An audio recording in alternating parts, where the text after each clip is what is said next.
Welcome students, we are going to continue today's discussion with sales day book, which is a part of chapter 4 recording of transactions part 2. In the previous session, we have discussed about petty cash book, purchase day book and purchase return book. Now we are completing the discussion with sales day book and journal proper. So, let us start with the first topic of the day, sales day book. Sale day book record all the credit sales of goods in trade only. Please remember, goods in trade only. All other credit sales like sale of building, furniture, etc., they are not recorded here, but in journal proper.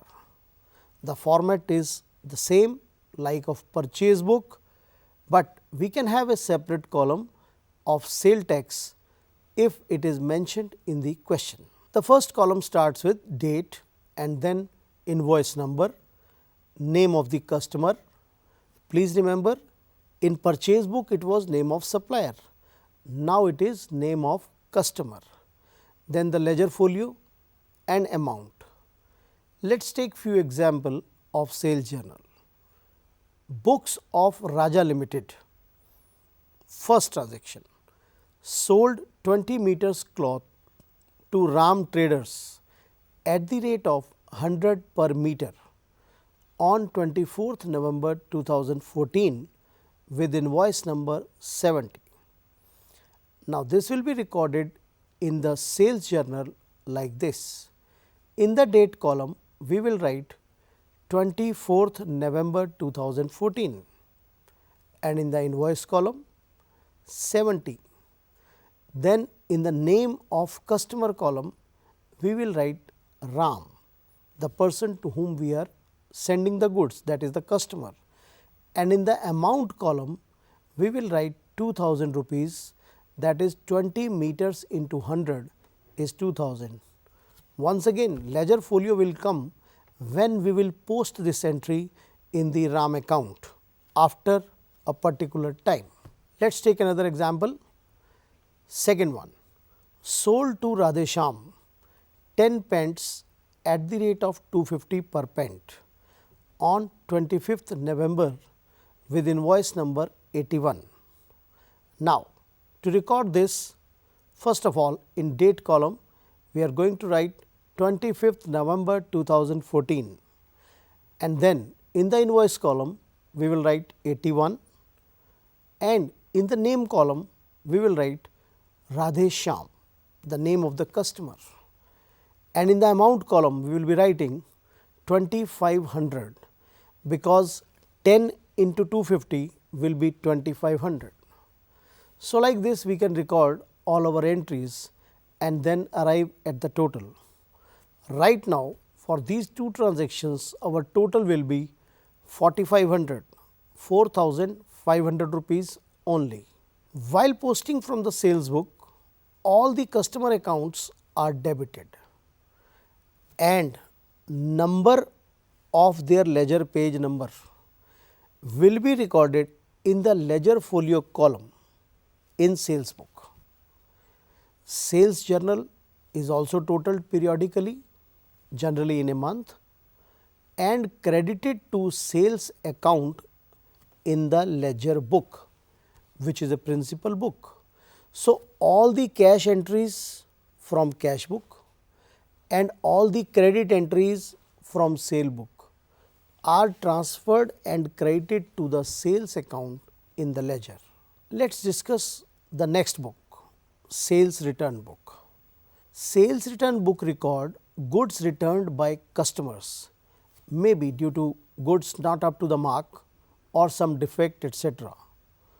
Now, credit note is prepared for this sale return. In this credit note, there will be details regarding customer, the reason of return, the date and other things. All these debit notes and credit notes are serially numbered and dated. Format is again the same just like sales book, but instead of invoice number we will be having credit note number. This is the only difference. Now, while posting the sale return book, customers will be credited and sales return account debited with the totals done periodically, say after 15 days or a month, as the situation is. Now, let us quickly go through few entries to get an insight of this book. To start with, let us take the example that books are of Shriman Limited. Following returns were made to them. The first entry in the books of Shriman Limited: Ramesh returned goods of rupees 500 wide credit note number 132 on 29th November. Now, this will be recorded as follows.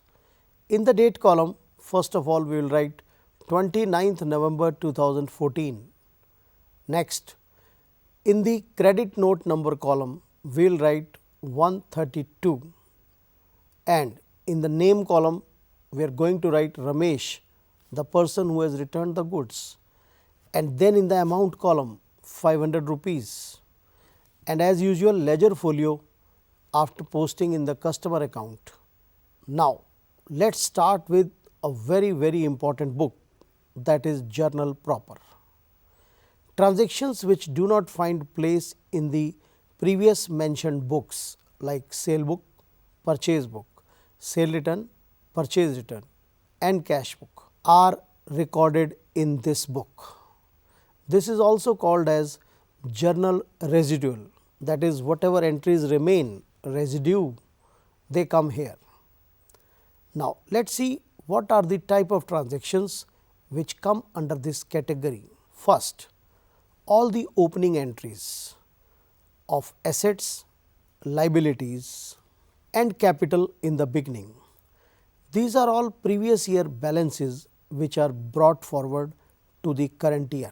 Second, adjustment entries like prepaid expenses, outstanding expenses, depreciation on the asset, advances received, income outstanding and all these things which are the result of accrual basis of accounting.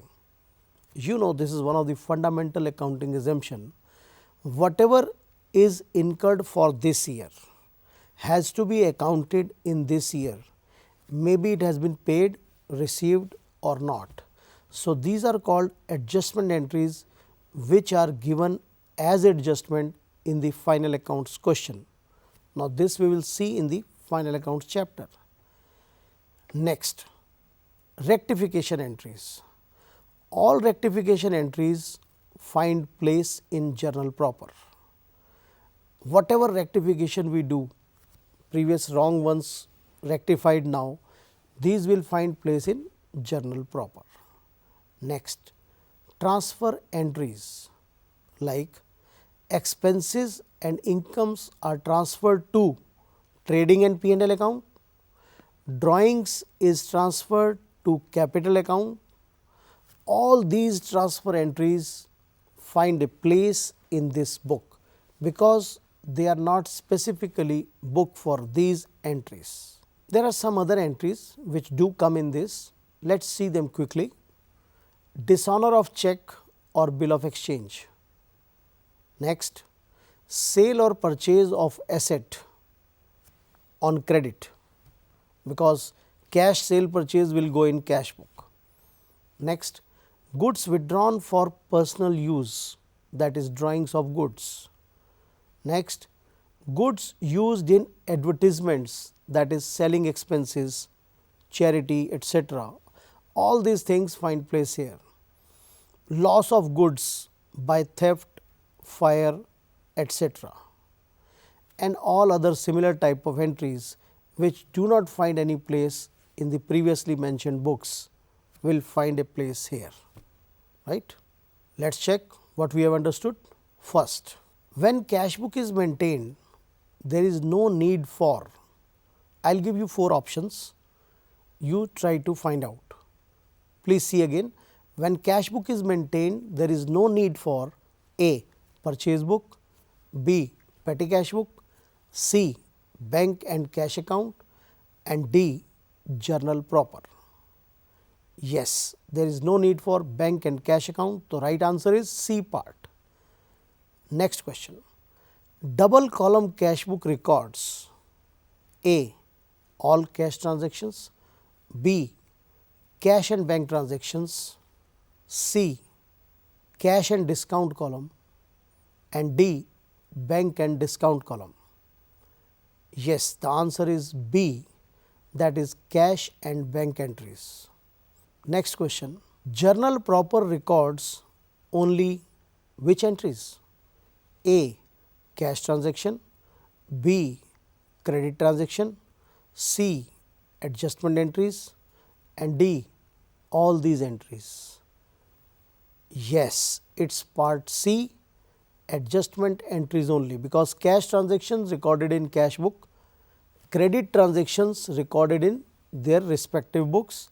So, all the adjusting entries are here. Let us see the next one. Goods purchased on cash is recorded in. Please see purchased on cash. Purchase book? No, no, no, no. Journal proper? No. Cash book? Yes, because we have purchased in cash. Fourth option was B and C both. Of course, it is wrong. Let us see the next one. Total of which is posted in the purchase account. First option is purchase of furniture and building. Second option purchase return. Third option printing and stationery. And fourth option is cash / credit purchase. Yes, the last one was the right one, because all the cash and credit purchase will go to purchase account periodically, say after 15 days or a month, whatever the situation is. Next question. Credit in cash balance means there is a balance. Second, it is a overdraft. C. Both. D. None. Yes, you are wrong. It is not overdraft, it is none, because I told you there can never be in credit in cash. There can be credit in bank only. Okay. Want to see one more? Yes. Ledger is A part, primary book, B part, main book, C part, secondary book, and D part, none of the above. Yes, it is a main book. So, the last topic in this section is balancing the accounts. The two sides are totaled, debit and credit. Then we try to find out the difference, whether it is in debit or credit. The balance on the shorter side is written. Suppose debit is more, then balance will be on credit side, by balance carried down. But it is a debit balance, because debit was more, and if the credit side is more, the balance will be on the debit side, to balance carried down. But please remember, this is a credit balance, because credit is more than debit. So, the balance is coming on the debit side, right. These balanced accounts are taken to the balance sheet, and all the revenue accounts are transferred to trading and P&L account. So, to conclude today's discussion, we can say that we have learned about sales day book, sales return, journal proper, and balancing the accounts.